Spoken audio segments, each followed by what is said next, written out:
A very bizarre story in southern New Mexico. Birds are dropping dead. Researchers say it's not normal. Hundreds of thousands of them. Researchers at New Mexico University say corpses of these birds caught their attention beginning August 20th. Do you think it was the freeze? I have no idea. These are only some of the images of dead birds found in the borderland and beyond that represent a major problem that researchers are only now starting to unravel. Yeah, it is very shocking and it's heartbreaking. One by one. Conservation officials are sounding the alarm over a mysterious trend in the U.S. Southwest. Different species of migratory birds, including sparrows and blackbirds, are dropping dead in alarming numbers. This has been happening across New Mexico for several weeks, leaving biologists baffled.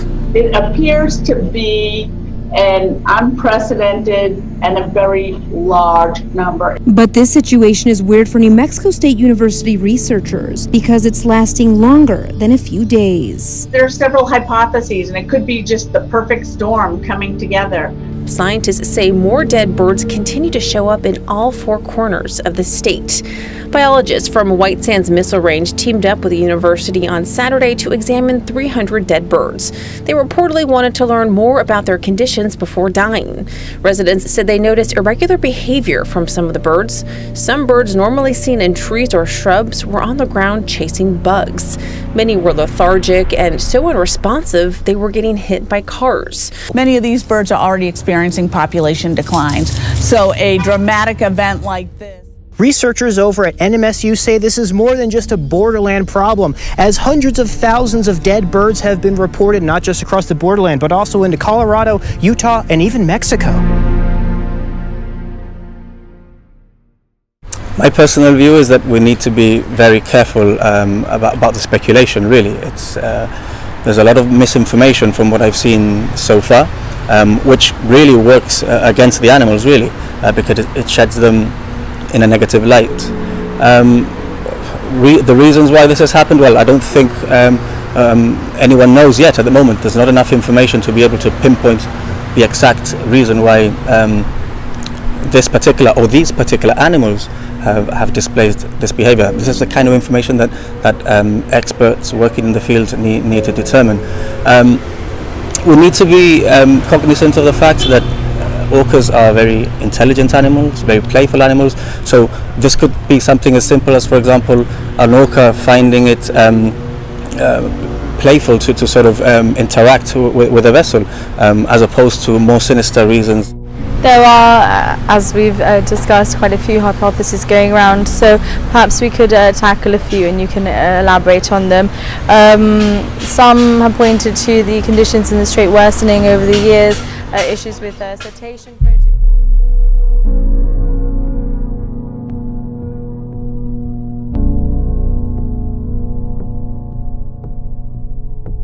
There is no scientific evidence to be able to pinpoint one particular reason as to why this behavior has been displayed.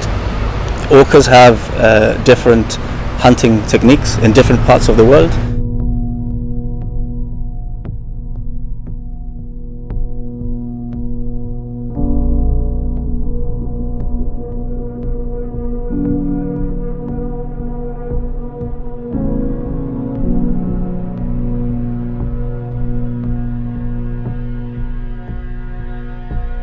At the moment, I think it's impossible to say what exactly is the reason for the behavior that's been displayed. The lasting impact of Hurricane Laura goes beyond the damage. Now there are reports of clouds of mosquitoes so thick in Louisiana the insects actually kill animals. Several hundred cattle and other farm animals are reported dead. The cause, the vast number of mosquito bites and exhaustion from continually moving away from the insect clouds. Well, we start this morning with graphic evidence of the impact of wildfires burning across the western United States and in the Amazon rainforest. It's hard. I talked to firefighters and everyone was unanimous in saying that it's the worst fire they've ever faced in their lives. Brazil's Pantanal wetland is a magnet for diverse wildlife, but now much of the animals' habitats have been reduced to charred earth, ashes and smoke. To the US first, where fires are currently burning in 12 states across the West. California, Oregon, and Washington state have been the worst affected, with whole neighborhoods completely destroyed and at least 35 people dead. In Oregon alone, more than 1 million acres of land have burned. Meanwhile, 5,000 miles to the southeast, there are thousands more fires burning in the Amazon basin, with the number 85% higher than last September. The Amazon rainforest is on fire again. Whole mountains, hills and valleys engulfed in smoke. Some of these fires are absolutely huge, stretching as far as the eye can see in every direction. Beneath the canopy of these ancient trees, the fires rage. The heat from the blaze is absolutely astonishing. We filmed as trees exploded into flame, burning like a torch. These trees are gone forever. The Pantanal is the world's largest wetland. Its networks of rivers, swamps and marshes stretches across Brazil, Paraguay and Bolivia. This year, more than 23,000 kilometers of land, mainly in Brazil, has been engulfed in fire. The Brazilian government says the Amazon is not on fire. But these are our pictures. We witnessed 10 fires in just one part of Pará state in the Amazon. It's already the most deforested part of the rainforest, deforestation, that's changed the ecosystem. There are wildfires around the globe, particularly in the United States. But this is a rainforest. It shouldn't be happening. But listen to the fire.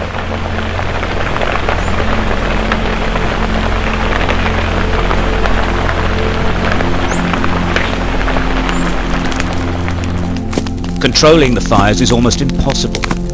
Firefighters struggle to stop the flames spreading from cattle pastures to the rainforest above. The president has banned all agricultural burning and sent the army to tackle thousands of fires. Some rains brought temporary relief last week, but with heavy rain not expected until November. The fires restart constantly. As the blaze spreads, they try to steer cattle to safety, but they are terrified and stampede away. The real danger here is the speed of the fire. It moves as fast as the wind. Criticism of the Brazilian government's indifference to the Amazon rainforest was deafening last year, but the fires are back, and there are thousands of them. COVID-19 may have changed the way we live, but what happens here, what happens to our climate right now, could one day determine whether our planet actually lives. In addition to Sally, there are several other named storms currently swirling in the Atlantic. That hasn't happened since 1971. Meteorologists here in Miami will soon run out of pre-selected names for this hurricane season and be forced to use the Greek alphabet. That's only ever happened on one other occasion. Sally came at her own pace. The Category 2 hurricane lumbered ashore near the Florida and Alabama border early on Wednesday. Sally is the 18th named storm in the Atlantic this year. Hurricane Sally is the fourth storm to make landfall this year, a potentially deadly combination. We are dealing with 3 hurricanes at the same time: Paulette, Sally, and now we have Teddy out in the open Atlantic. And soon we could be looking at Wilfred right not too far from